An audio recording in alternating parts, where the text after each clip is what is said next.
Welcome to the repair shop, where much loved but broken treasures This is amazing. It's absolutely brilliant. are brought back to life. Welcome to my universe. It's pretty marvellous. Furniture restorer Jay Blades It's so nice that we can be part of that kind of history to just keep things going. and a dream team of some of the country's most skilled craftspeople I'm having a lot of fun, and I'm really liking the end result. Sounds like teamwork. bring their talents to bear on beloved pieces of family history. Look at that.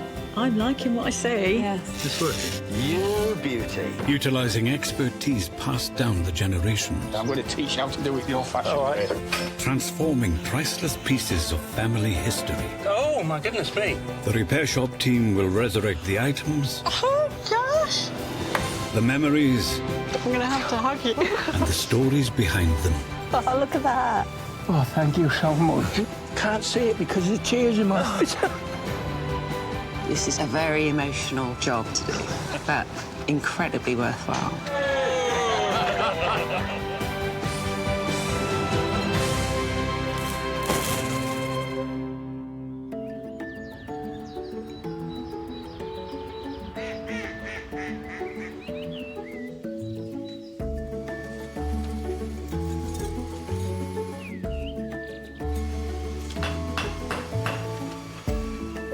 In the repair shop today, an upholstery collaboration lands Jay in the doghouse. I can teach a new dog a new trick. Yes. You like that one, I think that's a compliment. Stop there. Stop there. While Brenton's feeling the heat, trying to solder an ornate metal box without a soldering iron. This makes me very nervous doing this, keeping this under control without it disappearing into a pile of molten metal.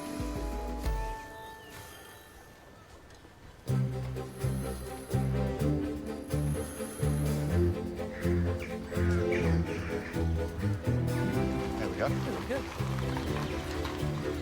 First through the doors today, Caroline Olsen from Surrey. Hello. Hi. How you doing? I'm Jay. I'm fine. I'm Caroline. All right, Caroline. Happy to meet you. I'm Steve. Likewise. Hi, Steve. She's got a colossal challenge for the repair shop's horologist Steve Fletcher. Nice thing. It is. Beautiful clock. Yeah. Tell us a bit about it. Well, it's a clock that was on the front of my father's Newsagent's shop. It was there from when he bought it in the mid-70s, and he closed it in 2000. So the clock was taken down and given to me by my dad for me to fix it. Okay. And guess what? It didn't get fixed. Okay. So it got put away, and a number of things happened, and then unfortunately my father died in December last year. And yeah, so I decided that actually I needed to get it fixed. It was a really important part of my life when I was there. Did you work at the shop then? Yeah, I did. Yeah, I worked at the shop for 5 or 6 years. But it was really, really busy, and it was quite a big feature in the village, but there were 2 newsagents in the village.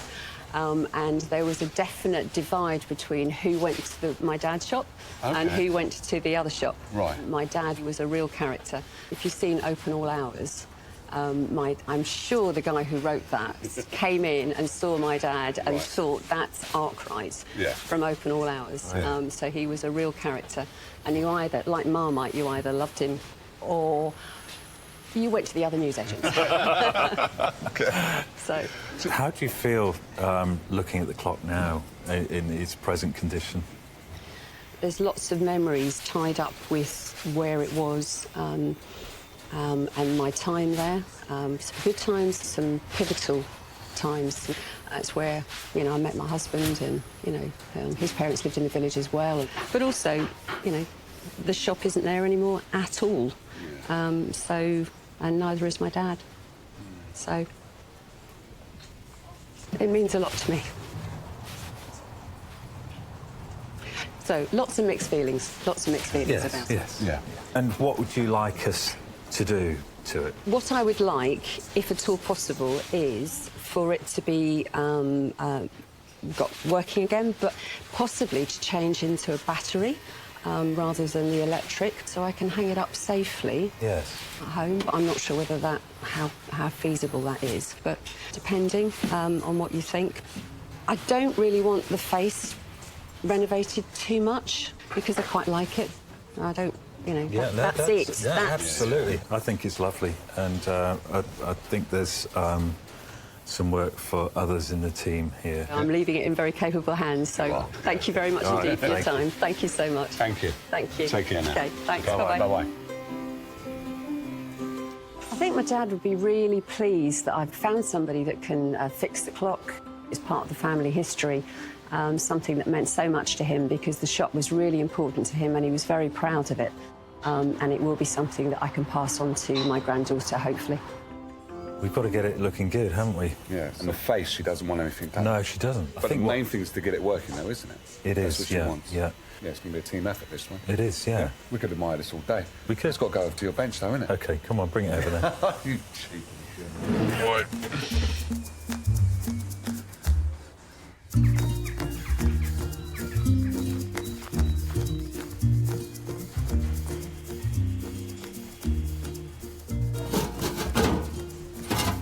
Back has just come off incredibly easily. You've got the electrical lead there.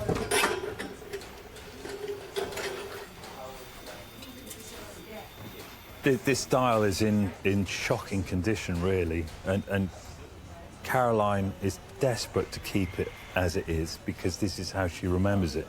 And it does look fantastic, but the paint is all curling off, and certainly if you just brushed it with a very light paintbrush, it would just wipe off. Everything would just fall off, so I've got to be really, really careful.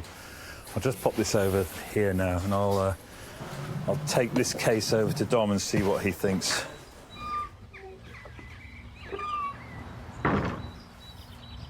What's all this? A very rusty clock case. Oh, my word. It's obviously been outside somewhere for a long time, hasn't it? Yeah. But you can see there's this rubber ring that runs round in that little groove there. And it's for the glass. The glass pushes there. It's supposed to waterproof it, but I don't think it did a very good job. Is it doable? Everything's doable. Everything's doable. Yeah. Can I leave it with you? Yes, please. Yeah. Good. Thank you. Fantastic. Tricky thing with this fix is there's lots of different curves and tapers and bends and stuff like that, and I'm a bit worried about this thick black paint, what that's hiding. I'll strip it down completely to the bare metal, and then I think I'm going to have to get it sandblasted, which will just remove all of the paint, all of the rust, everything, and just leave me with the bare metal and really show me what I'm dealing with.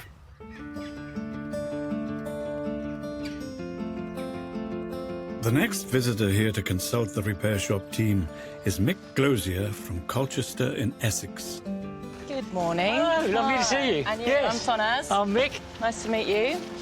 Shall we see what's in the back of your Yes, you can do. car? There is one chair and all the parts that go with it. Lovely.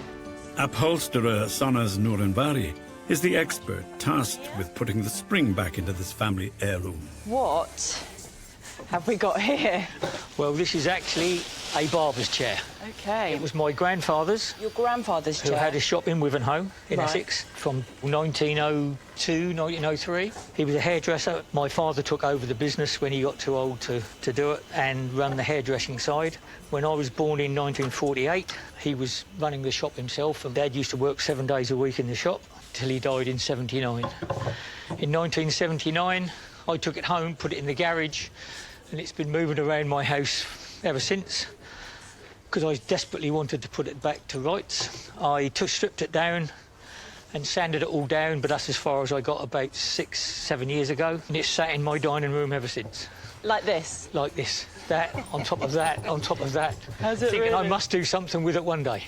I mean, what are all these OK. bits? I've never seen anything like it before. Well, that's the neck rest that sits in there, and then this piece screws on there, that sits on there. Oh, I see. That's screwed to that, and if you want to lower or higher the neck rest, this and that piece allows you to tilt the back down for when they used to do shaves with cutthroat razors. Yep. And as a young boy, they used to put a board across here so that you could sit on the board, put your feet on the chair, so you're high enough to be able to cut your hair. How sweet. So And you I've sat got- on this chair as a I've got child. so many friends who I went to school with who always said, Oh, yes. Mum always took me to tilts for my haircut and I had to sit on the board. Really? So it's the legend of the village? It was, oh, yes. I mean, even when I wasn't having my haircut, if I went round to see Dad or walked in the shop, I'd go and sit in the chair. In this one? Yeah. Got a lot of memories, a lot of memories. Obviously, the chair's very dear to you. You wanted to have a go yourself, so you started, taking the wood back beautifully. You've stripped all the upholstery off. Yep. And then thought, maybe it's a bit too big a project. Well, I was going to have a go, but I don't want to ruin it. That's the biggest answer. Yeah. I mean, I would have had a go, but if I'd have ruined it, I'd have felt really bad. Yeah, And I didn't want to do that. Yeah. All the upholstery's in there, if you want to have a look at it. It originally was there. Rexine. It came up. Yes, that is Rexine. So I'll have a hunt around for something similar to this. Yes, that's fine. The best you can do. This is probably my most treasured heirloom. I wouldn't have kept it in a garage and a dining room for the last 30 years. Yeah. It means an awful lot to me. It is my dad, you know. That's Dad. Yeah. If you're happy to leave it with me. I will leave it with you with pleasure. We'll see what we can do and we'll be in contact when it's ready. Thank you very much indeed. My pleasure. Thank you. All right. Thank you. Bye-bye. Take care. I spent 3 weekends stripping it down, scraping it, sanding it, and getting it into the condition it was in. And I was desperate to try and re-upholster it and do all the bits that needed doing.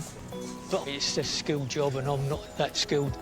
I would be so pleased to have it back as I remember it. So I can sit in it and enjoy it and remember my dad and my granddad. I've never seen a chair like this before, so it's going to be a really fun project to get my head around. I'm going to put all the component parts on so that I can see how it actually works. We know that this mechanism connects this beautifully carved headrest to the back of the chair.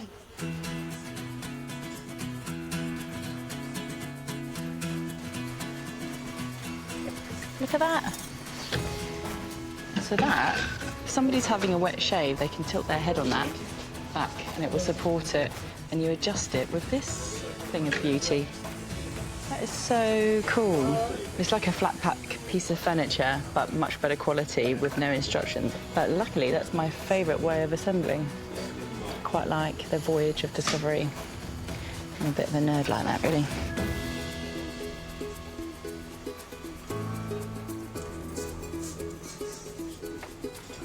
I've just figured out where this goes.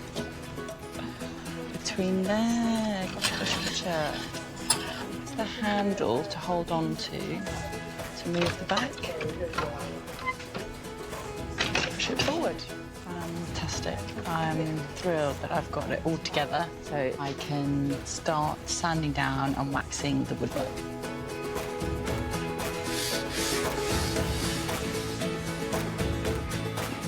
Outside, in his quest to restore the newsagent's clock, Dom has just received an important delivery.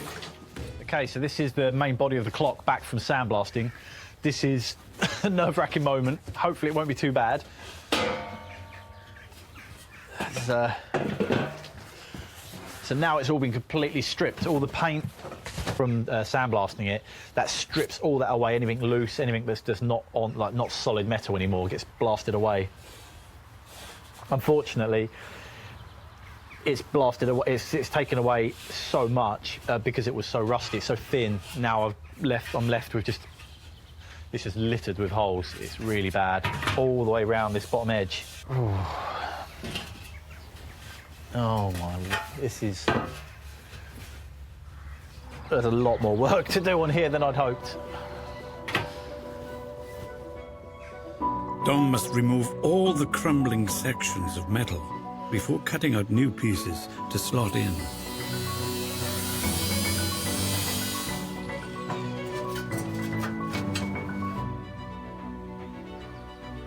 Just really light pressure. I can just manipulate it with my hands. It does help rolling it over this solid steel bar. There you go. Yeah, that's good.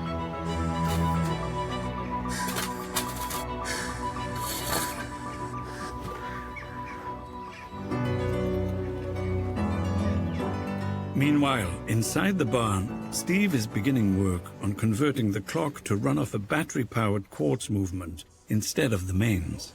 Caroline really wanted a quartz clock so that she could put it high up on the wall and leave it alone. Some of these quartz movements are high torque. That means they've got a lot of power to drive larger hands. Problem with that is if there's any weight to the hands, the actual spindle sags down like this one is sagging down. The trouble with that is that they might work for a little while, but then they just stop. So I'm going to try modifying this and put a little sleeve in here just to support the hand.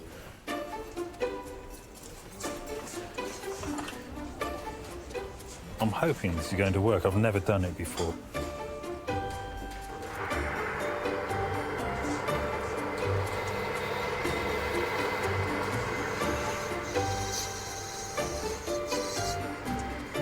Right, let's see how that fits.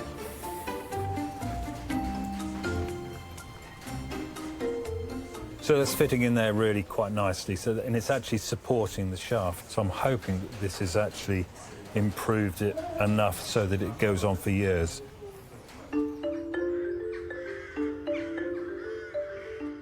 I need to tackle the main bit. It's this lip that runs around the inside here between the metal and the glass. This is the worst bit of rot, and it's quite a tricky repair.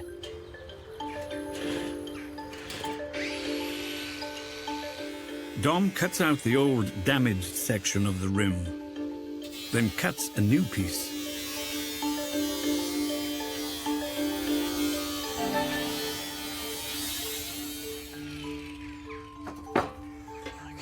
Okay, so now I've got my replacement little bead. Now I need to start welding it in. I'll start at one end, constantly checking that it's staying round.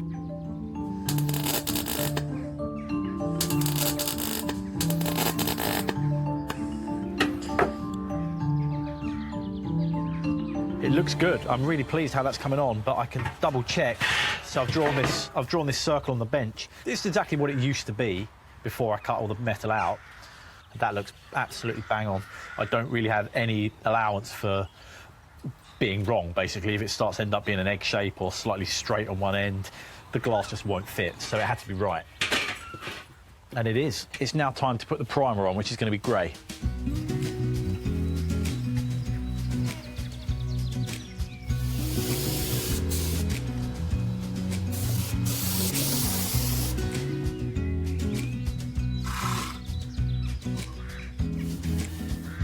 A quick sand for a super smooth surface, then the final glossy coat of black paint.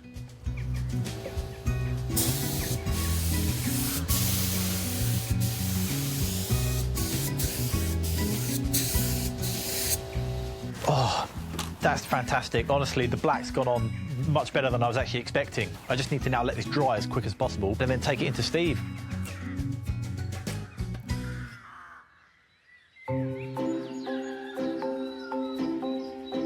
The huge clock housing may be taking shape, but an altogether more delicate item has just arrived at the repair shop.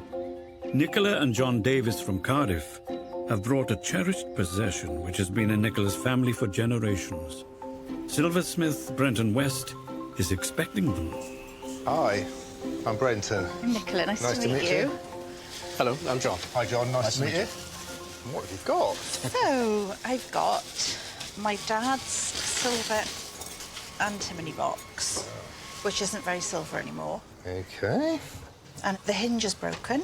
Yep, I'm going to have to put the old glasses on for this, I think. And it used to be lovely and silvery, but now it's gone that sort of dark gunmetal colour. That's a lovely thing, isn't it? So how did you get it? Well, it originally belonged to my maternal granddad. OK. And he used to, so that was about 1890, and he used to use it for cigars. So that's a long time, Yeah. 120, 30 years. And then when he passed away, it went to my mum, and my dad used to use it every day for, like, money receipts and just general things, and that was always it was my dad's box. OK. And then a week before he died, he said to me, "Is there anything you'd like of mine when I go?" Not thinking he was ever going to go. All right. And I said, "Just your box, Dad." And a week later, he died. No way. Yeah. So it's really special to me. He was a softie. I absolutely miss him every day. I know how close my wife was to her father. And I think this is one piece that reminds her of him every single day. So how did it get broken? I don't know. I think it might have been broken when they moved house. OK. This is very, very brittle, this metal, so if it was dropped, it would break so easily. Yeah. And also, if that hinge was open too far back, it also, just one time too far back would snap it. So I don't know whether this was ever fixed. I think it would have been, because the wood would have been glued to itself and to the box, giving the box its strength. Leave it with me, and I'll give you a shout when it's ready. Thank you very much. Okay. Lovely to meet you. Thank you very much. Pleasure to meet you. Cheerio. Bye. Bye.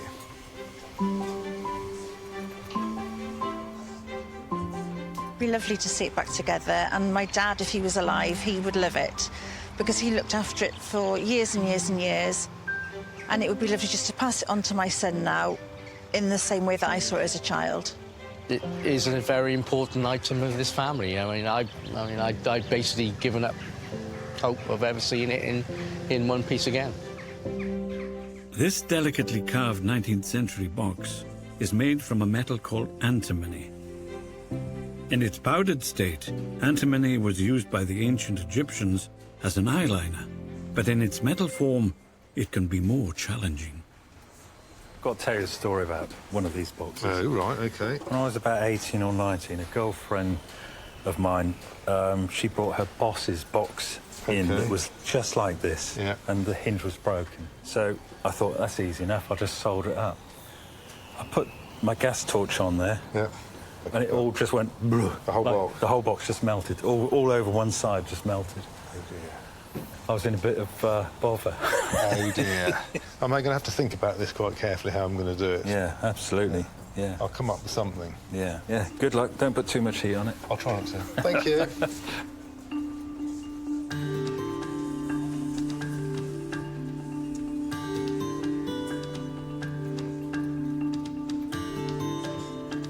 Nicola's box here, the most difficult part to repair is these hinges. These little bits here are tube, and they alternate, so you would have one on the lid, one on the box, and they're all on the lid.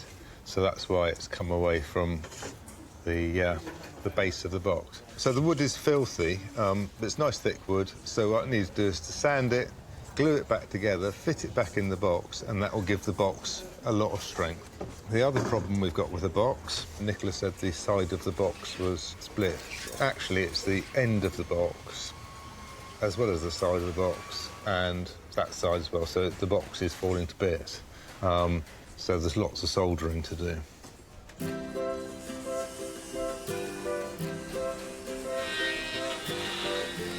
On the other side of the barn, Sonnaz is giving the waxed wood of the barber's chair a final buff. Okay. Ah, brilliant. Thank cool? you very much. Yeah, bro. This looks amazing now. Thank you. So the fabric's coming at the right time then? The perfect time, in fact. OK. Power's on. 10mm staples. You OK? I think I can manage it. And have you got a hammer? I do, yeah. I'm ready for you, Jay. I've got everything prepped. I like to hear. That's what I like to hear. So you're using staples in the same sort of format as tacks, actually, isn't it? What you're doing? That's right. Because it's 3 and then 2 with tacks. Well, how'd you do it? I go to town with my stapling, and I put quite a lot in. So did you run out of staples quite quickly? Quite quickly, yeah. Okay. But I get a really good fixing. Well, so do I get a really good fixing. Look. I think I go for that sound. You're going to start jamming? We should start jamming, shouldn't we, hey? Doesn't sound like any band I've been in. Well, listen, this is the new band. This is the new band.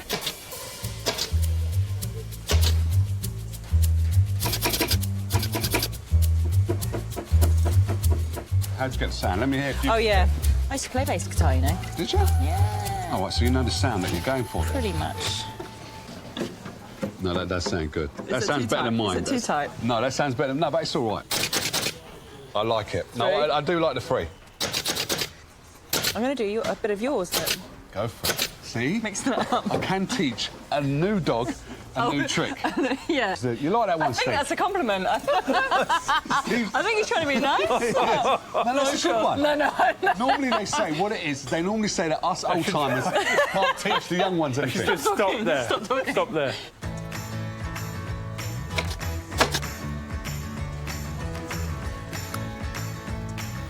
With the webbing tightly stretched across the chair base, Sonnaz can begin to layer the seat with comfortable foam padding.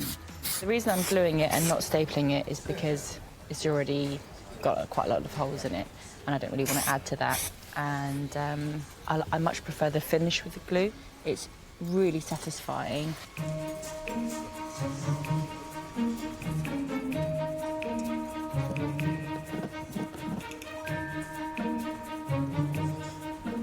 Now that I've got my foam and my wadding done, I can cover it, which is the most exciting part. In order to get this lovely and tight, I need to put some initial fixing staples down, so they're my holding staples, and then I can fill in around. If I don't get it even, I will have what's called a tack drag, and that's where you've got visible tension in one area and not another. This here is a really good example of tack dragging. So there's a line here where that tension is tight, and the tension is tight through there, and it's not so tight through here. And if I was to put tension through there, even just with my fingers, that centre bit all evens out and those lines disappear. So that's what I'm aiming for all the way around. While Sonnaz perfects the upholstery, Steve takes a break from the newsagent's clock to lend a hand and give the metalwork a going over. I'm just going to clean these pieces up for Sonnaz's barber's chair. I've just soaked them for a little while in the clock cleaning fluid. This is always useful for all sorts of things. And then I can pop them over to Sonnaz to put back on the chair. The way that this chair was finished originally was with a binding like this and brass studs. So I'm recreating that finish again, and I've got this fine point to sort of create. So what I've actually got to do is heat up the braid, because it's a vinyl, and that will allow it to sort of form the shape that I want it to. So just heating that up a little bit, I can see straight away the movement in the binding. I can stick that down, and that's sitting nice and flat.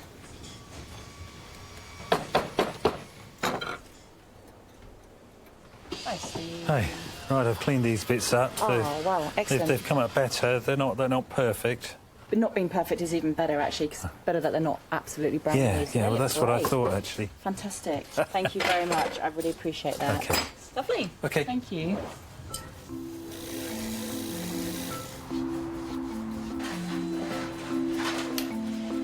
His good deed on the barber's chair done, Steve returns to the newsagent's clock that hung outside a family business for decades. The next job is I've got to put the mechanism on the dial, and this is quite a worrying job for me because the paintwork on the dial is all curling up. I'm just putting that spacer on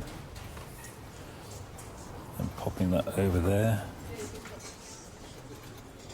This is a really nice job to do because this clock reminds Caroline so much of a time when her father was running the newsagents.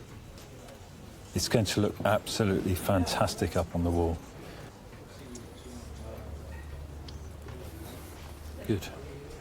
For the final delicate assembly, Steve has called in reinforcements. Because the paint's loose, I need you to help as I'm putting it onto these bits. So that's got to go on smoothly, otherwise it's just vibrating those bits off. I'm going to start at your side, David, all right? Yep. Hang on, let me get hands in right position.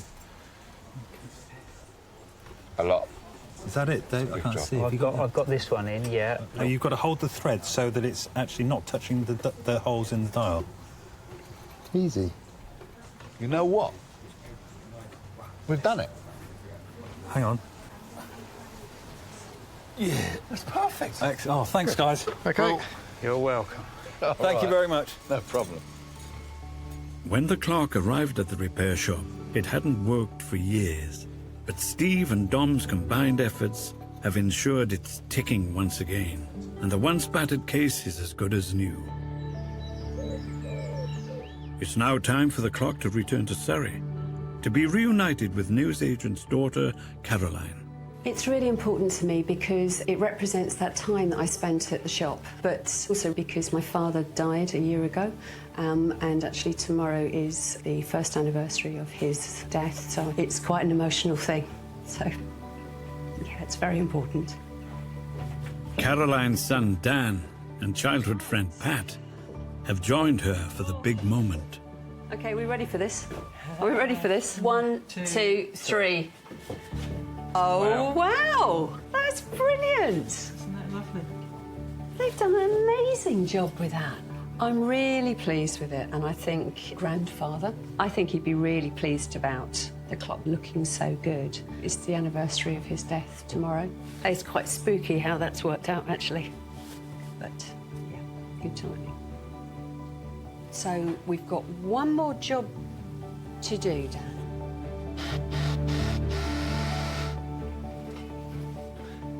At last. It's taken a long time, but it's worth it. Yeah? It is, definitely. Fantastic. So, thank you very much for your help, Danny. That's all right. Thank you.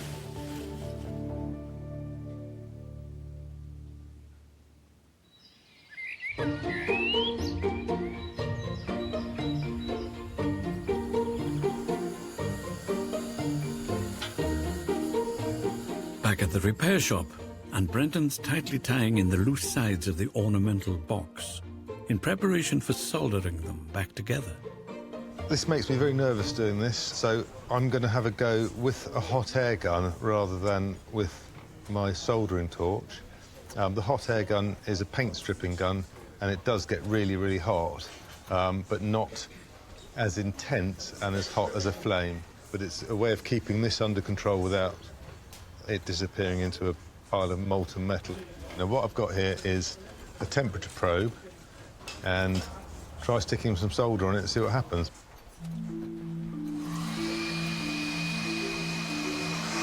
What I've got to be careful of now is not heating this up too much.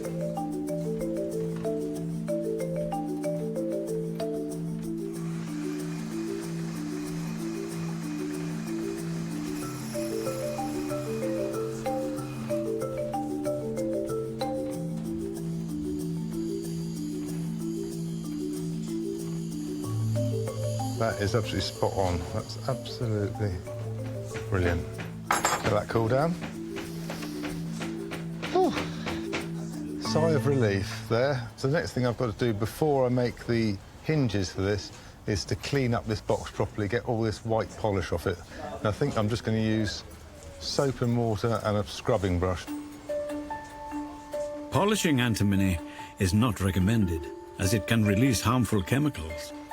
But soap and water is enough to begin revealing the box's beauty. I'm seeing all sorts of detail I couldn't see before. Where the white powder had sort of gone into the corners and the crevices, it was taking the detail away, and the detail it's showing on this is absolutely incredible, absolutely transforming it just doing this.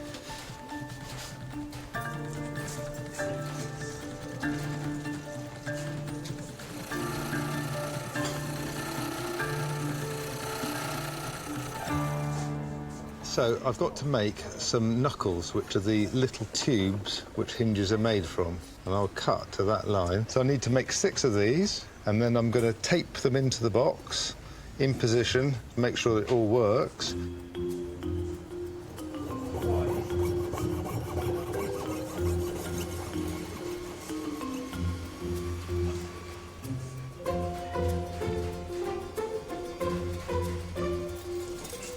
If you're hanging a door or any sort of hinge, most hinges have an odd number of knuckles.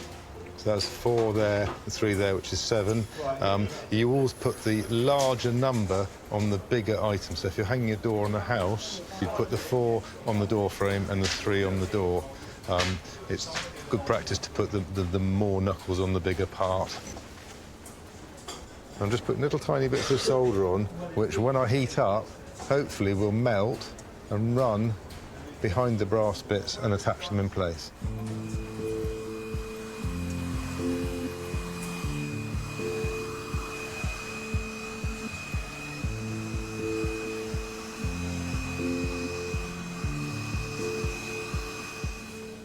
All 4 of those are now soldered on. I can let that cool down. As soon as that's cooled down, I'll take the wire off and I'll try this lid, which I've wired up, in place. And if these still line up with those, I can solder this. If these don't line up with those, I might have to move these ones about a little bit. So let this cool down, take the wire off, and try the lid on.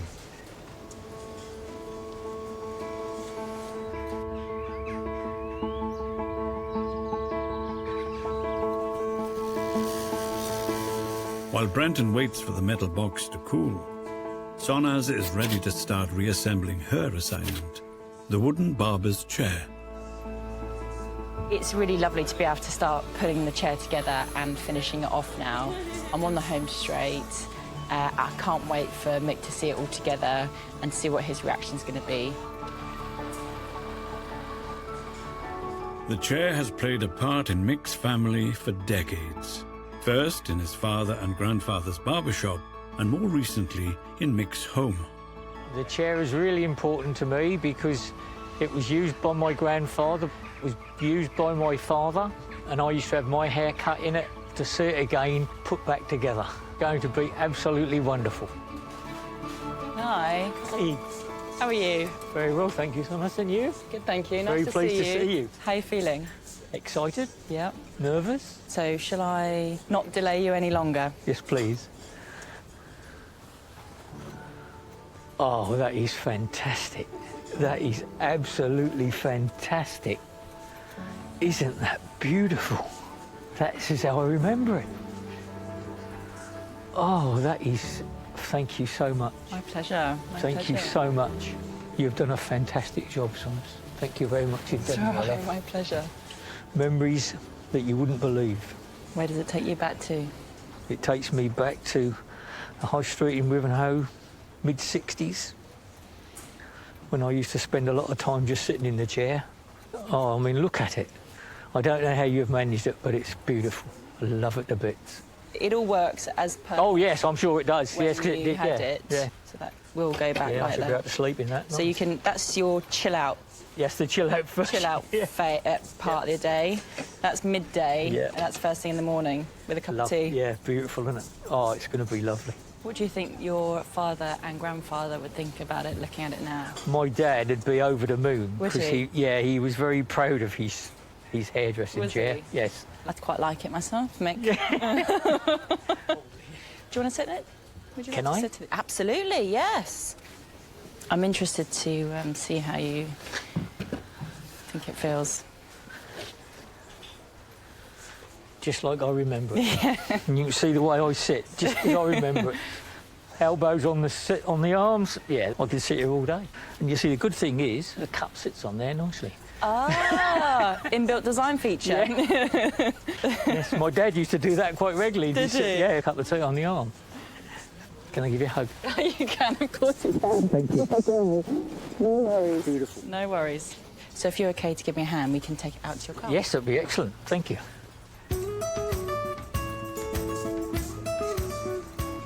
I am feeling absolutely fantastic. Sonnaz has done an absolute fabulous job. I mean, it looks absolutely lovely. It means so much to get that back. It's just like a dream come true. And I can't wait to get it in the back of my lounge, sit down and have a nice cup of tea.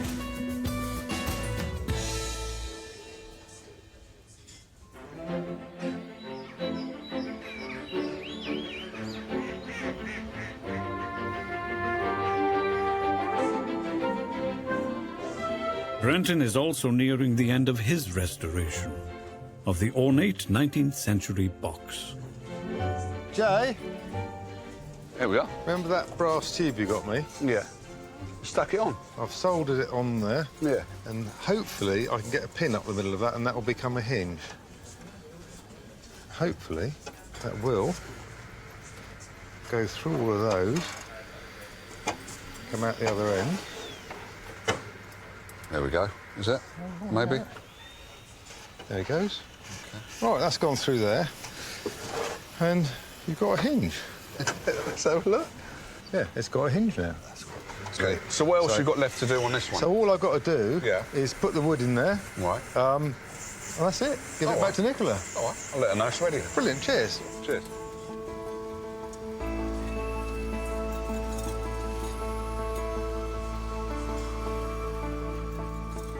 So I'll just leave that to set now. The hinge works, the box works. Really pleased the way it's worked out, and can't wait to see Nicola's face when I give it back to her.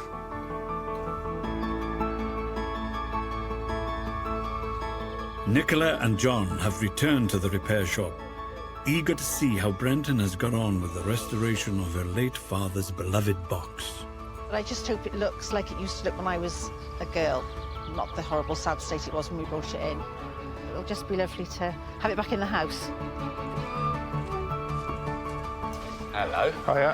How are you? Meet you. Likewise. Nicola. Jay? Hello, Jay. Nice to meet you. Hiya. John. How How are you? I've done nice to see you Nice to again. meet you again. So you're looking forward to this? Absolutely. Very much so. How have you felt since you've left it here? It's been very strange. It's been really weird. It sounds Really stupid, weird. doesn't it, just being a box? But it's quite a big thing, really. Yeah.